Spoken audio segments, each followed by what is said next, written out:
Good morning मुलांनो. OCMचे याआधी आपण 5 धडे शिकलेलो आहोत. आता आपण पुढचा धडा 6वा धडा बघणार आहोत. व्यवसायाची सामाजिक जबाबदारी. आपण पहिले 5 धडे बघितलेले आहे. पहिल्या 5 धड्यांमध्ये आपण व्यवसाय कसा करायचा यामध्ये पहिला धडा आपण बघितला व्यवसायाची तत्त्व. म्हणजे व्यवसाय करत असताना व्यवस्थापन करत असताना व्यवस्थापनाची तत्त्व काय आहेत याचा आधी आपण अभ्यास केला की व्यवस्थापन तुम्हाला व्यवसायाचं जेव्हा करायचं असतं तेव्हा त्या तत्त्वांची आपल्याला माहिती पाहिजे. आपण काही तत्त्व सांभाळली पाहिजे आणि त्या तत्त्वांना धरूनच आपण व्यवसाय केला पाहिजे. त्यानंतर दुसरा धडा आपण व्यवस्थापनाचे कार्य म्हणजे व्यवस्थापन करत असताना कुठल्या कार्याद्वारे तुम्ही व्यवस्थापन केलं पाहिजे हे आपण दुसऱ्या धड्यात बघितले. त्यानंतर तिसरा धडा आपण बघितला उद्योजकतेचा विकास म्हणजे उद्योजक किंवा व्यापारी याचा विकास कसा व्हायला पाहिजे, चांगला उद्योजक कसा असावा, उद्योजकाचे प्रकार आपण बघितले. त्यानंतर वेगवेगळ्या प्रकारच्या आपण उद्योजकता विकासाचे कार्यक्रमाचे प्रकार बघितले. त्यानंतर चौथा धडा आपण बघितला व्यवसाय सेवा. वेगवेगळ्या प्रकारच्या व्यावसायिक सेवा कुठल्या आहेत त्यामध्ये आपण गोदाम बघितलं, विमा बघितलं, बँकिंग बघितलं, ई बँकिंगचे प्रकार बघितले, या वाहतुकीचे प्रकार. हा सगळा भाग आपण व्यवसाय सेवा या भागामध्ये बघितलेला आहे. व्यवसाय सेवेमधला आपला वाहतूक सेवा आणि संप्रेषण हा भाग या वर्षापुरता काढलेला आहे, त्यामुळे यावर्षी तो तुम्हाला मी शिकवलेला नाही. त्यानंतर 5वा धडा आपण बघितला ई व्यवसाय. ऑनलाईन व्यवसाय कशा पद्धतीने करायचा. त्यानंतर बाह्य सेवा कुठल्या आहेत, आउटसोर्सिंग. हा सगळा भाग आपण 5 धड्यांपर्यंत शिकलेलो आहोत. म्हणजे पहिल्या 5 धड्यांमध्ये आपण व्यवसायासंबंधी काय काय आवश्यक आहे, व्यवसायांचे प्रकार काय आहेत, ऑनलाईन व्यवहार कशा पद्धतीने करायचा, हा सगळा भाग आपण शिकलो की जेणेकरून पहिल्या 5 धड्यावरनं आपण कशा पद्धतीने व्यवसाय करायचा, कशा पद्धतीने नफा मिळवायचा हे आपण पहिल्या 5 धड्यांमध्ये शिकलो. आता पुढचा जो 6वा धडा आहे तो म्हणजे व्यवसायाची सामाजिक जबाबदारी. जेव्हा आपण एखाद्या वेळेस चांगला व्यवसाय सुरू करतो, व्यवसाय चांगला चालायला लागतो, नफा व्यवस्थित मिळायला लागतो, म्हणजे याचं सगळं श्रेय कोणाला जातं तर समाजाला जातं. माणूस हा समाजाचा एक घटक आहे. त्याच पद्धतीने व्यवसायसुद्धा समाजाचा एक घटक आहे. समाजाशिवाय कोणाचाही व्यवसाय चालू शकत नाही. त्यामुळे प्रत्येक व्यवसायाने आपली सामाजिक जबाबदारी ओळखली पाहिजे. सामाजिक जबाबदारीलाच इंग्लिशमध्ये कॉर्पोरेट रिस्पॉन्सिबिलिटी असं म्हटलं जातं. जर समाज नसेल तर तुमचा व्यवसाय चालेल का? समाजातल्या व्यक्ती आहेत, समाज एकत्र आहे, त्यामुळे व्यवसायातल्या वस्तूंची देवाणघेवाण होते, तरच तुमच्या व्यवसायाला मागणी निर्माण होते किंवा वस्तूला मागणी निर्माण होते. जर समाजच नसेल, जर तुम्ही तुमचा व्यवसाय समाजाला धरून नसेल किंवा समाजाशी संबंधित जर तुम्ही नसाल तर तुमचा व्यवसाय चालणार नाही. म्हणजे व्यवसाय चालण्यासाठी, नफा मिळवण्यासाठी समाजाची फार मोठी गरज प्रत्येक व्यावसायिकाला असते. त्यामुळे जसा माणूस हा समाजाचा घटक आहे तसाच व्यवसायसुद्धा हा समाजाचा घटक आहे. जोपर्यंत समाज आहे तोपर्यंतच तुमचा व्यवसाय चालू शकतो. मग व्यवसायाची सामाजिक जबाबदारी प्रत्येक व्यावसायिकाने समजून घेतली पाहिजे किंवा त्याची जाणीव ठेवली पाहिजे. समाजाच्या हिताचं रक्षण करणं ही सगळ्यात मोठी सामाजिक जबाबदारी प्रत्येक व्यावसायिकाची आहे. व्यवसायाचं जे काही अस्तित्व आहे हे अस्तित्व समाजापासून वेगळं नाही. समाज आहे तर व्यवसायाचं अस्तित्व आहे.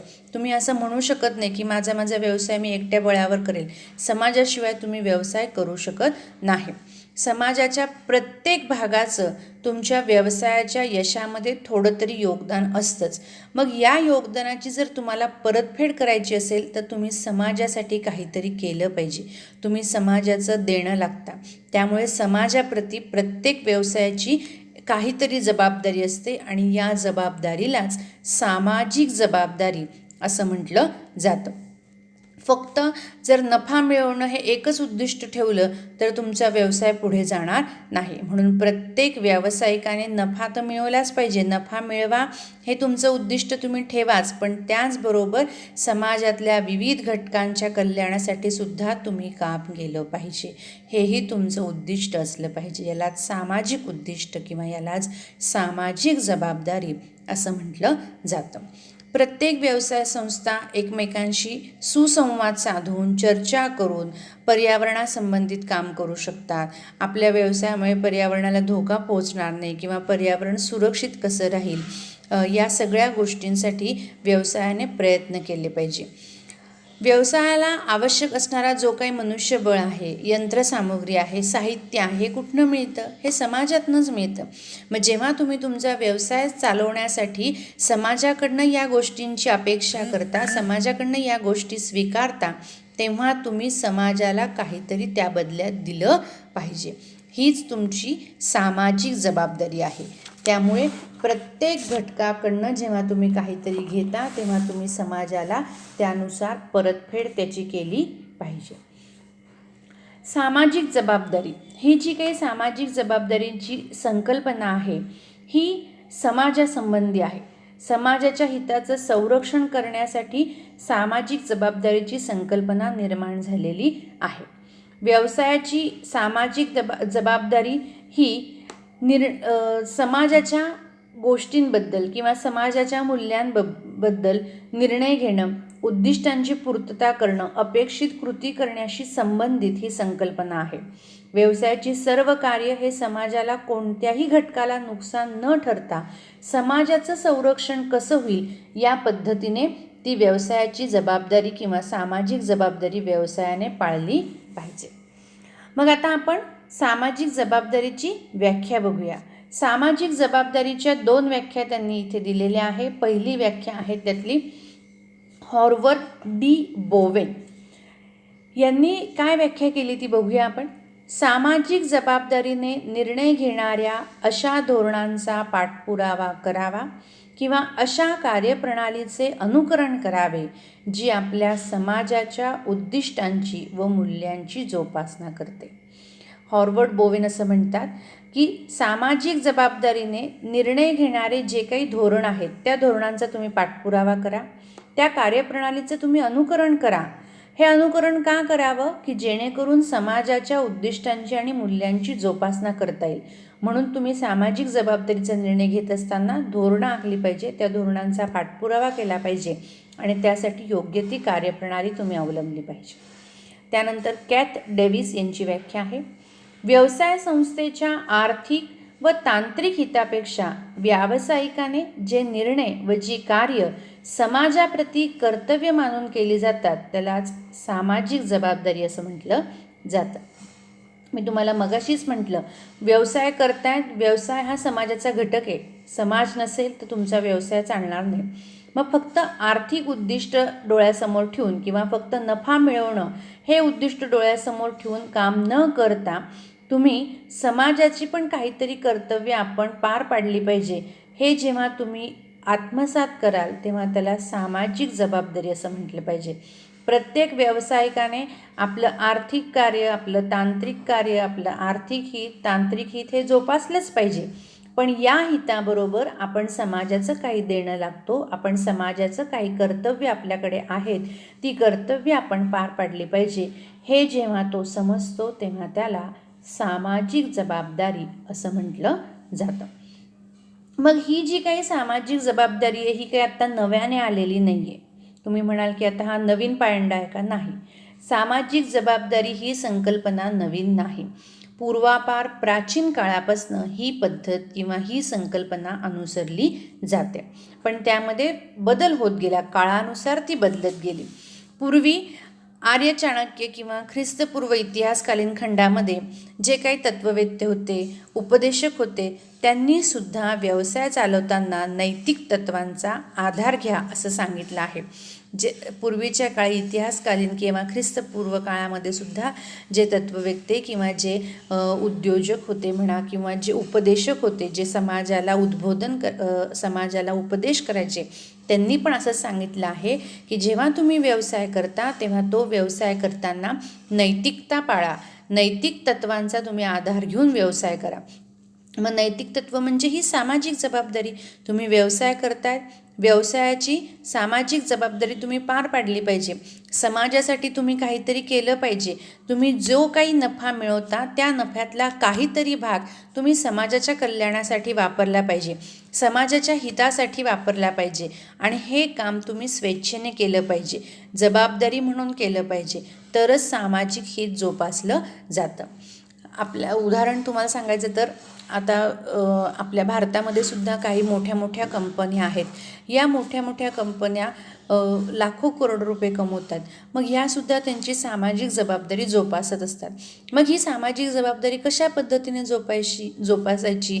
शैक्षणिक सोयी उपलब्ध करून देणं, आरोग्याच्या सोयी उपलब्ध करून देणं, त्यानंतर गोरगरिबांना राहण्याच्या सोयी असतील, अशा कुठल्याही पद्धतीने मनोरंजनाच्या सोयी उपलब्ध करून देणं.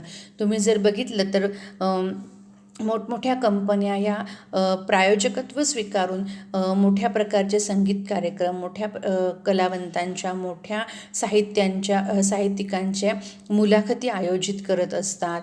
वेगवेगळे रक्तदान शिबिरं आयोजित करणं, शैक्षणिक साहित्याचं वाटप करणं, गावात किंवा खेड्यामध्ये पाण्याच्या सोयी नसतील तर त्या सोयी उपलब्ध करून देणं, अशा अनेक प्रकारचे उपक्रम अशा मोठ्या कंपन्यांद्वारे किंवा व्यावसायिकांद्वारे पार पाडले जातात. मग हे का पार पाडले जातात? तर ही त्यांची सामाजिक जबाबदारी आहे म्हणून पार पाडले जातात. आज जो त्यांचा व्यवसाय एवढ्या मोठ्या प्रमाणामध्ये उभा झालेला आहे, एवढ्या मोठ्या प्रमाणामध्ये ते नफा मिळवतात, तर त्या नफ्यातला काही भाग त्यांनी समाजासाठी खर्च केला पाहिजे.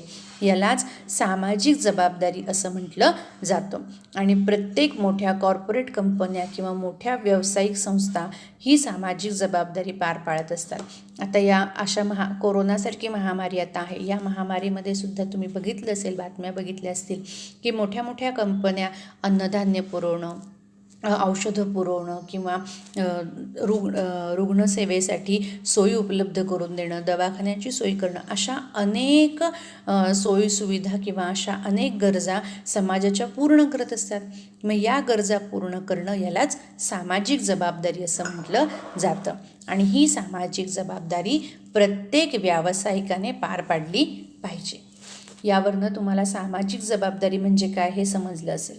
आता आपल्याला सामाजिक जबाबदारीची गरज का आहे हे पाहायचं आहे.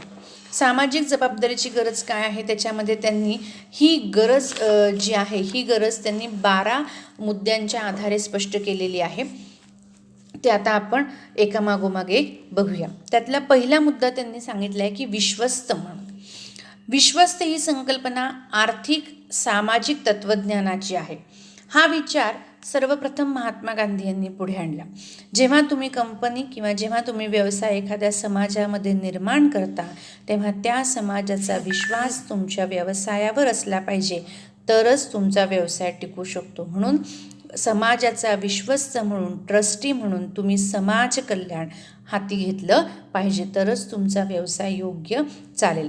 तर व्यावसायिकाने समाजाचं विश्वस्त म्हणून काम केलं पाहिजे, समाजाचा ट्रस्टी म्हणून काम केलं पाहिजे, तरच तुम्ही सामाजिक जबाबदारी चांगल्या पद्धतीने पार पाडू शकता.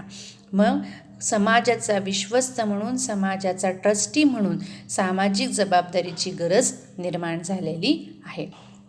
त्यानंतर दुसरं आहे समाजाच्या बदलत्या अपेक्षा. आधुनिकीकरण झाले, जागतिकीकरण झाले, काळ दिवसेदिवस बदलत चालला आहे. तर काळानुसार व्यवसायाकडून समाजाच्या अपेक्षासुद्धा बदललेल्या आहे. व्यवसायाकडनं समाज आता रोज वेगळं काहीतरी मागत असतो. सुरुवातीच्या काळामध्ये वस्तू आणि सेवांचा पुरवठा करणे एवढा एकच भाग व्यवसायामध्ये ग्राह्य धरला जायचा, परंतु आता व्यवसायाची संकल्पना बदललेली आहे, ग्राहकांच्या अपेक्षा बदललेल्या आहे. व्यवसायात हा जबाबदार नागरिक असून समाजाच्या कल्याणासाठी त्यांनी योगदान दिलेलं पाहिजे. फक्त वस्तू खरेदी विक्री करणे एवढीच संकल्पना यामध्ये व्यवसायामध्ये अपेक्षित न राहता व्यवसायाची संकल्पना बदललेली आहे. व्यवसाय विक्रीनंतर सुद्धा तुम्ही ग्राहकांना किंवा व्यावसायिकांनी समाजाला इतर सेवासुद्धा पुरवल्या पाहिजेत. आता ग्राहकांच्या अपेक्षा त्यानुसार बदललेल्या आहेत. त्यानंतर तिसरा घटक आहे नावलौकिक व प्रतिष्ठा. व्यवसायाकडून आपल्या व्यवसायाची प्रतिमा निर्माण करणं यासाठी बराच मोठा खर्च केला जातो. परंतु जर सामाजिक दृष्टीने तुम्ही जबाबदारीने जर वागलात, तुमचा व्यवसायाने जर सामाजिक जबाबदारीची जाणीव ठेवली, समाजाची जबाबदारी तुम्ही योग्य प्रकारे पार पाडली, तर तुमच्या व्यवसायाला आपोआपच नावलौकिक आणि प्रतिष्ठा मिळते. त्यासाठी तुम्हाला वेगळे प्रयत्न करावे लागत नाही. नावलौकिक आणि प्रतिष्ठा समाजामध्ये निर्माण झाली की आपोआपच तुमच्या नफ्यामध्ये वाढ होते, लोक तुमच्याकडे आकर्षित होतात आणि व्यवसायाचा विश्वास समाजामध्ये प्रस्थापित होतो. मग जर व्यवसायाचा नावलौकिक आणि प्रतिष्ठा वाढवायची असेल तर तुम्ही व्यवसायाची सामाजिक जबाबदारी योग्य प्रकारे पार पाडली पाहिजे. त्यानंतर चौथा घटक आहे पर्यावरणाचं संरक्षण. तुम्हाला सुरुवातीला सांगितलं, जेव्हा तुम्ही व्यवसाय सुरू करता तेव्हा व्यवसाय सुरू करण्यासाठी जे काही घटक आहेत किंवा ज्या काही आवश्यकता आहेत, मनुष्यबळ असेल, साधनसामुग्री असेल, कच्चा माल असेल, हे तुम्ही समाजाकडून पर्यायी पर्यावरणाकडनं घेत असतात.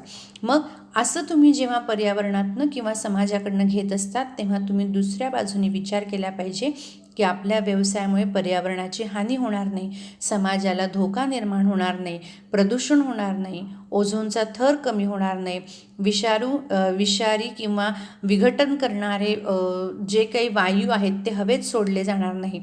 या गोष्टीची जर व्यवसायाने काळजी घेतली तर समाजाचं आरोग्य सुरक्षित राहील, आरोग्य धोक्यात येणार नाही, सजीवांच्या अस्तित्वावर प्रश्नचिन्ह निर्माण होणार नाही.